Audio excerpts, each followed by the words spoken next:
ETV digital ఎక్స్లుగా చూస్తున్నాం. ఇటు అగ్ర కథానాయిక సమంత వివాహ బంధంలోకి అడుగుపెట్టారు. ఎప్పటి నుంచో రాజ్ నిడుమూరితో అయితే ఆమె రిలేషన్లో ఉన్న సంగతి అందరికీ తెలిసిందే. అసలు ఎప్పుడెప్పుడు సమంత పెళ్లి చేసుకుంటుందా అని కూడా అందరూ ఈగర్గా వెయిట్ చేసిన క్రమం ఈ రోజే వచ్చింది. ఇవాళ ఉదయం కోయంబత్తూరులోని సమంత అలాగే రాజ్ నిడుమూరు ఇద్దరు పెళ్లి చేసుకున్నారు. సో కొత్త బంధంలోకి రెండవ పెళ్లి చేసుకున్న సమంత సో అందరూ కూడా కంగ్రాట్స్ అంటూ కూడా సమంతకి అయితే కామెంట్స్ చేస్తున్న పరిస్థితి కనిపిస్తోంది. సో ఇప్పుడు సమంత పెళ్లి చేసుకున్న సంగతి తెలుసు అండ్ అంతకు ముందు నాగ చైతన్యాన్ని పెళ్లి చేసుకున్న సంగతి కూడా తెలుసు అండ్ అనంతరం ఆమె రిలేషన్లో ఉంది అంటూ కూడా కొన్ని రూమర్స్ వచ్చాయి. ఆ రూమర్స్కి చెక్ పెడుతూ కూడా ఇప్పుడు రాజ్ నిడుమూరుతో అయితే వివాహ బంధంలోకి సమంత అడుగు పెట్టింది. ఇప్పుడు సమంత పెళ్లి చేసుకున్న తర్వాత ఆమె ఏ విధంగా పెళ్లి చేసుకుంది అనేది కూడా ఇప్పుడు ఒక చర్చనీయాంశంగా మారుతుంది.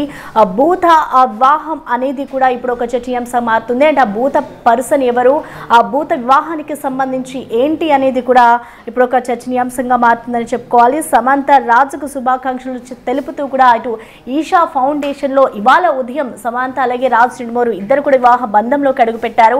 సో ఉదయం నుంచి కూడా వీళ్ళ ఇద్దరి మీదే అంతా చర్చనీయాంశంగా మారింది. అందులో వీరు ఇప్పుడు భూత శుద్ధి వివాహం చేసుకున్నట్లుగా కూడా ఇద్దరు పేర్కొంది. అయితే దీంతో ఈ వివాహ విధానం గురించి కూడా ప్రెసెంట్ అందరూ వెతుకుతూ ఉన్న పరిస్థితి కనిపిస్తోంది. అసలు భూత శుద్ధి వివాహం అంటే ఏంటి అనేది కూడా ఒక చర్చనీయాంశంగా మారింది. ఇటు కుటుంబ సభ్యులు అత్యంత సన్నిహితుల సమక్షంలోనే ఈ వేడుకకు ఇద్దరు హాజరయ్యారు. సో ప్రెసెంట్ మనం చూసుకుంటే ఇటు భూత శుద్ధి వివాహం సమంత చేసుకున్నారు. ఈ జంట భూత శుద్ధి వివాహం చేసుకున్నట్లుగా కూడా ఈసా ఫౌండేషన్ అయితే ప్రకటించింది. దీంతో భూత శుద్ధి వివాహం అంటే ఏంటి అనే చర్చ అయితే ఇటు నడుస్తోంది. యోగా సాంప్రదాయం ప్రకారం కూడా ఇటు భూత శుద్ధి వివాహం చేసుకున్నారు. దీనికి సంబంధించిన ఓవరాల్ అప్డేట్స్ అందించేందుకు మా ప్రతినిధి శ్రీపాల్ మనకి అందుబాటులో ఉన్నారు. ఎస్ శ్రీపాల్, మనం చూస్తున్నాం ఇటు సమంత అలాగే రాజ్ నిడుమూరు ఇద్దరు కూడా ఎప్పటి నుంచో రిలేషన్లో ఉన్నారు. అందరూ అనుకున్నట్లుగానే ఇవాళ వాళ్ళిద్దరి వివాహం కూడా జరిగింది. సో ప్రధానంగా చూసుకుంటే ఇటు భూత శుద్ధి వివాహం మీద అందరూ చర్చించుకుంటున్నారు. అసలు ఆ భూతం అనేది ఎవరు అనేది కూడా ఇటు కామెంట్స్లో కూడా కొంతమంది కామెంట్స్ చేస్తున్నారు. అంటే ఆ వివాహానికి సంబంధించి అసలు డీటెయిల్స్ ఏంటి, అసలు భూత శుద్ధి వివాహం అంటే ఏంటి శ్రీపాల్? రాజ్ నిడుమూరి సమంతల మ్యారేజ్ ఉదయం ఈషా ఫౌండేషన్ లోనే కోయంబత్తూరులో జరిగింది. అయితే ఈ వివాహం జరిగిన తర్వాత ఈషా ఫౌండేషన్ ఒక అఫీషియల్ నోటీస్ అయితే రిలీజ్ చేసింది వాళ్ళ లెటరేట్ మీద. వాళ్ళు ఎందుకంటే ఈ లింగ భైరవ గురించి ఇక్కడ పెళ్లి ఎందుకు జరిగిందని చెప్పేసి కూడా చెప్పడం జరిగింది. అయితే భూత శుద్ధి వివాహం అంటే ఏంటి, సమంత రాజ్ పెళ్లి ఏ పద్ధతిలో జరిగిందో ఎలా జరిగిందో తెలుసుకోవాలంటే ఈ భూత శుద్ధి గురించి ఇప్పుడు నెటిజన్స్ అయితే తెగ వెతుకుతున్నారని చెప్పవచ్చు. అయితే ఈ రోజు డిసెంబర్ 1న కథానాయిక సమంత రుతు ప్రభు అండ్ దర్శకుడు రాజ్ నిడుమూరి పెళ్లి చేసుకోవడం జరిగింది.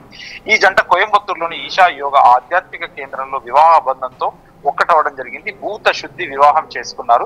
ఇంతకు ముందు ఇలాగే ఒక వివాహం జరిగింది. సెలబ్రిటీ పరంగా చూసుకుంటే హిందీ బుల్లితెర జంట వరుణ్ జైన్ అండ్ గియో మానిక్ జంట సైతం కూడా భూత శుద్ధి వివాహం చేసుకుంది. ఈ వివాహాలు ఎక్కడెక్కడ జరుగుతాయి, అసలు భూత శుద్ధి వివాహం అంటే ఏంటనేది తెలుసుకోవడం ఇప్పుడు చాలా మంది ఈ ఇంటర్నెట్ లో వెతకడం స్టార్ట్ చేశారు. అయితే ఇది లింగ భైరవ ఆలయంలో సద్గురు స్థాపించిన కేంద్రంలో తమిళనాడులోని కోయంబత్తూరు నగరంలో ఎటువంటి లాభాపేక్ష లేకుండా ఈషా ఫౌండేషన్ అయితే సద్గురు స్థాపించడం జరిగింది. అయితే మన భారతదేశంలోని ప్రముఖ ఆధ్యాత్మిక కేంద్రాల్లో అదొకటని చెప్పుకోవచ్చు. అయితే ఎక్కువ శాతం మంది యోగా నేర్చుకునేందుకు అసలు మానసిక ప్రశాంతతకి ఒక డివోటీగా మారడానికి ఇక్కడ వెళ్తుంటారు. కానీ ఈషా యోగా ఆధ్యాత్మిక కేంద్రంలో అయితే లింగ భైరవ ఆలయం ఉందని చెప్పుకోవచ్చు. అయితే భైరవి మాత్రం సద్గురు ప్రాణ ప్రతిష్ఠ చేయడం జరిగింది. ఆ ఆలయం భూత శుద్ధి వివాహాలకు ప్రసిద్ధి అని చెప్పుకోవచ్చు. అయితే భూత శుద్ధి వివాహం ఏంటంటే అక్కడ ప్రజల్లో అయితే ఒక చర్చ మొదలైంది. ఇది ఒక పురాతన వివాహ ఆచారం, యోగ సాంప్రదాయం నుంచి వచ్చింది. అయితే సద్గురు స్థాపించిన ఈషా ఫౌండేషన్ లో యోగకు ప్రసిద్ధి అని చెప్పవచ్చు. ఆ యోగ ప్రసిద్ధి దగ్గర నుంచే ఆ యోగ సాంప్రదాయం నుంచే ఈ మ్యారేజ్ అయితే వచ్చిందని చెప్పుకోవచ్చు. అయితే దీనికి సంబంధించి ఏంటంటే నింగి, నేల, నీరు, నిప్పు, వాయువు పంచభూతాలు తెలుసు కదా. ఆ పంచభూతాల శుద్ధీకరణ ద్వారా ఇద్దరు వ్యక్తుల వివాహ బంధంతోనే ఒక్కటి కావడమే భూత శుద్ధి వివాహం అని చెప్పుకోవచ్చు.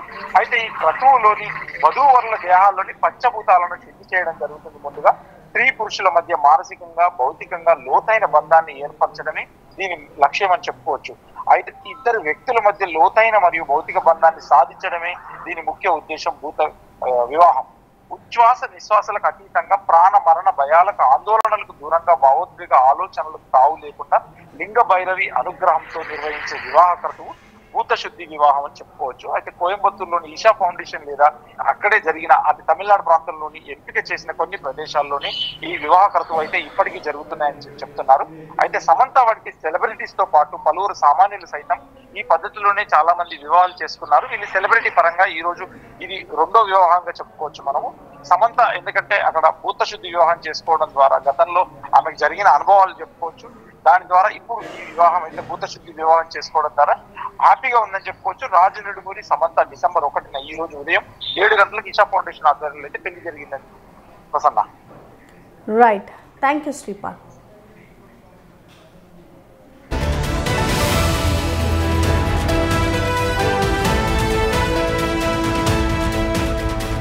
ఇవాళ ఉదయం కూడా సమంత అలాగే రాజ్ నిడుమూరు ఇద్దరు కూడా వివాహ బంధంలోకి అడుగుపెట్టారు. ఇటు ఈషా ఫౌండేషన్ కూడా వారిద్దరికి శుభాకాంక్షలు తెలుపుతూ ఉంది.